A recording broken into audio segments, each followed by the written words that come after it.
হিন্দু মানে আওয়ামী লীগ নয়, হিন্দু মানে নৌকা নয়। হিন্দুরাও কল্যাণ রাষ্ট্রের জন্য অন্য কোন দলে মার্কায় ভোট দিতে পারে।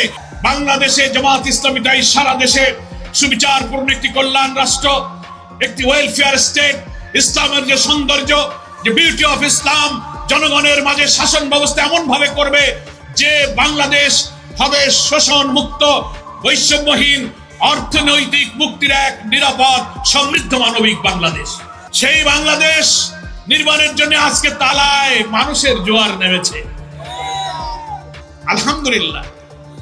এখন কথা হলো, এমন বাংলাদেশ জামাত ইসলামী নির্মাণ করতে চায় যে বাংলাদেশে মানুষের ভাত কাপড় শিক্ষা চিকিৎসার অভাব থাকবে না। আল্লাহ রসুল বলেছেন, ইসলামের ভিত্তিতে গঠিত করলো কল্যাণ রাষ্ট্রের শাসকের দায়িত্ব ওই রাষ্ট্রের সব মানুষের মৌলিক সমস্যার সমাধান করা। চাকরি দাও, কাজ দাও, খেতে পড়তে দাও। যদি দিতে না পারো, যারা বেকার থাকবে তাদেরকে প্রতি মাসে বেকার ভাতা দিতে হবে। সকল অসুস্থ মানুষের চিকিৎসা রাষ্ট্রীয় দায়িত্বে নিরাপদভাবে চিকিৎসা সেবা দিতে হবে। আদালতে সুবিচার হবে। কি করেছে তোমরা? বড় বড় আলেমদেরকে নিয়ে ডান্ডা বেড়ি পরিয়ে, হ্যান্ডকাপ পরিয়ে তুমি আদালতে হাজির করেছো মিথ্যা মামলা দিয়ে। ইসলামী কল্যাণ রাষ্ট্র হলে এই অবিচার হবে না, সুবিচার হবে। কি বলেন, ঠিক কিনা? অর্থনীতি হবে যাকাত ভিত্তিক, সুদ মুক্ত, বৈষম্যহীন এক নিরাপদ ব্যবস্থা। নারীদের অধিকার, মায়ের যে সেরা মর্যাদা ইসলাম দিয়েছে সেটা, সেই কল্যাণ রাষ্ট্র হবে। হিন্দু ভাইদেরকে আমি বলি, আপনাদের পাশেই তো আমি ডুমুরিয়া, ওখানে অনেক হিন্দু অঞ্চল আছে কিনা বলেন? আমি আমার হিন্দু ভাইদেরকে এই কথা বলি, তালা, কলারোয়া, সাতক্ষীরার হিন্দু ভাইরা যারা আজকে আছেন তাদেরকেও বলি, আপনাদের ব্যাপারে দুইটা অপপ্রচার চালু আছে। কয়টা? দুইটা। একটা হলো, সাধারণ বাংলাদেশের মানুষ মনে করে যে হিন্দুরা শুধু নৌকায় ভোট দেয়, হিন্দু মানে আওয়ামী লীগ, এরকম একটা ধারণা আছে। কি বলেন, ঠিক কিনা? আমরা হিন্দু দাদাদের বলছি যে আপনাদের ব্যাপারে ভুল ধারণা হয় কেন? হ্যাঁ, ধারণা তো আছে, কিন্তু এটা তো ঠিক না। আমরা বলি, তাহলে আপনাদেরকে প্রমাণ করতে হবে যে হিন্দু মানে আওয়ামী লীগ নয়, হিন্দু মানে নৌকা নয়। হিন্দুরাও কল্যাণ রাষ্ট্রের জন্য অন্য কোন দলে মার্কায় ভোট দিতে পারে, এটা হিন্দুদের প্রমাণ করতে হবে। আর একটা অপপ্রচার আছে জামাত শিবিরের বিরুদ্ধে। কি বলে? হিন্দুদের বাড়ি দখল, জমি দখল, ঘের দখল, ডিসিআর কাটা, খাল দখল, মূর্তি ভাঙ্গা, মন্দিরে হামলা করা যখন ঘটে তখন বলে সব জামাত শিবির করেছে, এই দোষ দেয়। কি বলেন, ঠিক কিনা?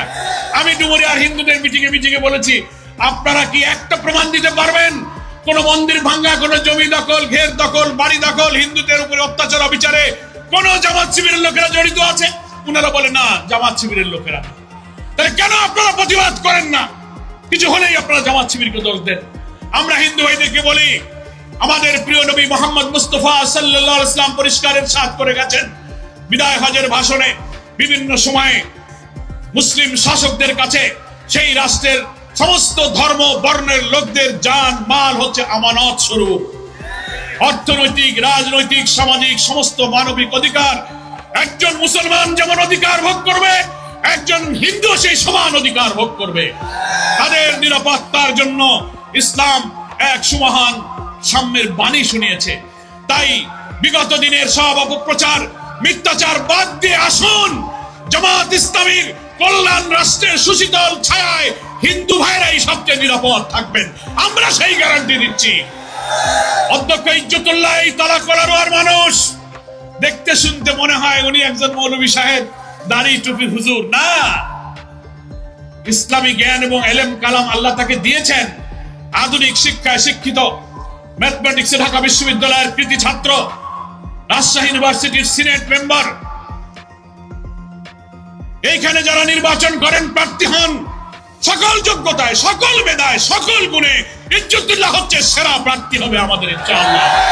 আমরা জামাত ইসলামীর পক্ষ থেকে এই একজন সেরা মেধাবী, সৎ এবং জনগণের সেবক, নিরহংকার মানুষকে তালা কলার দেওয়ার জন্য জামাতের পক্ষ থেকে আজকে আমরা উপহার দিয়ে গেলাম। আপনারা উপহার গ্রহণ করলেন। আপনাদের কাছে আমরা ইজ্জতুল্লাহকে উপহার দিয়ে যেতে চাই। আমরা মনে করি সাতক্ষীরার যেসব সমস্যার কথা বললেন, জলাবদ্ধতা, ভাই আমার ডুমুরিয়া, কেশবপুর, মনিরামপুর, তালা কলারোয়া সব মিলে একই দশা আমাদের, কি বলেন ঠিক কিনা? যারা এখানে মন্ত্রী এমপি হয়েছেন 53 বছরে খেয়াল করেননি 60-এর দশকে ওয়াবদা বেড়িবাঁধ বিভিন্ন পোল্ডার বানিয়ে পানি উন্নয়ন বোর্ড থেকে যা করা হয়েছিল স্বাধীনতার পরে 60-এর দশকের পরে এখানে আর কেউ কোনো সংস্কারের কাজ করেনি। সিল্টেড হয়ে নদী ভরাট হয়ে খালগুলো সুইচ গেটগুলো ভরাট হয়ে পানি নিষ্কাশন বন্ধ হয়ে এখন ফসল মাছ কৃষিকাজে দারুণ ক্ষতি হচ্ছে। আমরা সরকারকে বলেছি এই অঞ্চলের জলাবদ্ধতা নিরসনে হাজার হাজার কোটি টাকার বড় মহাপরিকল্পনা নিতে হবে। সরকারের লোকদের সাথে আমারও কথা হয়েছে, ওনারা বলেছেন স্যার আমরা চেষ্টা করছি, প্রাথমিক পর্যায়ে পানি নিষ্কাশনের কিছু পরিকল্পনা সরকার নিয়েছে, এই শুকনা মৌসুমেই কিছু কাজ শুরু করার জন্য আমরা সরকারকে বলেছি, ওনারা কথা দিয়েছেন কিছু কাজ ইনশাআল্লাহ শুরু হবে। আমার তালা কলারোয়াবাসী, আমরা আমাদের সোনার ছেলেরা যে 2000 ছাত্র জীবন দিল, 4000 ছাত্ররা আহত হলো, তাদের এই রক্তই জীবনের ঋণ আমাদের শোধ করতে হবে, হবে কিনা বলেন? সেই ঋণ ওরা তো আর এই নতুন বাংলাদেশ দেখে যেতে পারলো না। আমরা যদি একটি কল্যাণ রাষ্ট্র গঠন করতে পারি তাহলে ওদের সেই স্বপ্নের বাংলাদেশের আশা পূরণ হবে।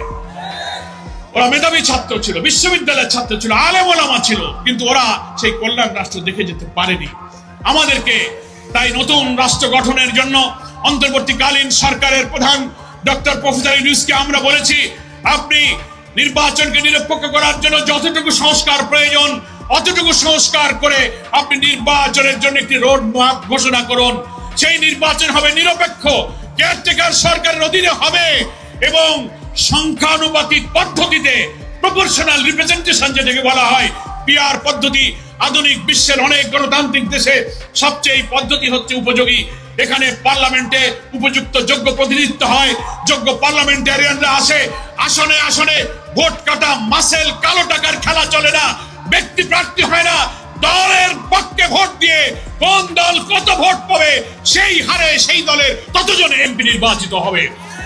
আমরা আজকে গণমাধ্যমের মাধ্যমে সারা দেশবাসীর কাছে প্রশাসনের কাছে জানাতে চাই আমরা এই সংখ্যানুপাতিক পদ্ধতিতে জাতীয় নির্বাচন চাই, তাহলে যোগ্য লোকেরা এখানে আসতে পারবে। আমরা আপনাদের কাছে সতর্কতার সাথে বলি, দেশের বিরুদ্ধে যেমন ষড়যন্ত্র 5ই আগস্টের পরে বাইরে থেকেও করতেছেন, দিল্লি থেকেও ষড়যন্ত্র হইতেছে, কি বলেন?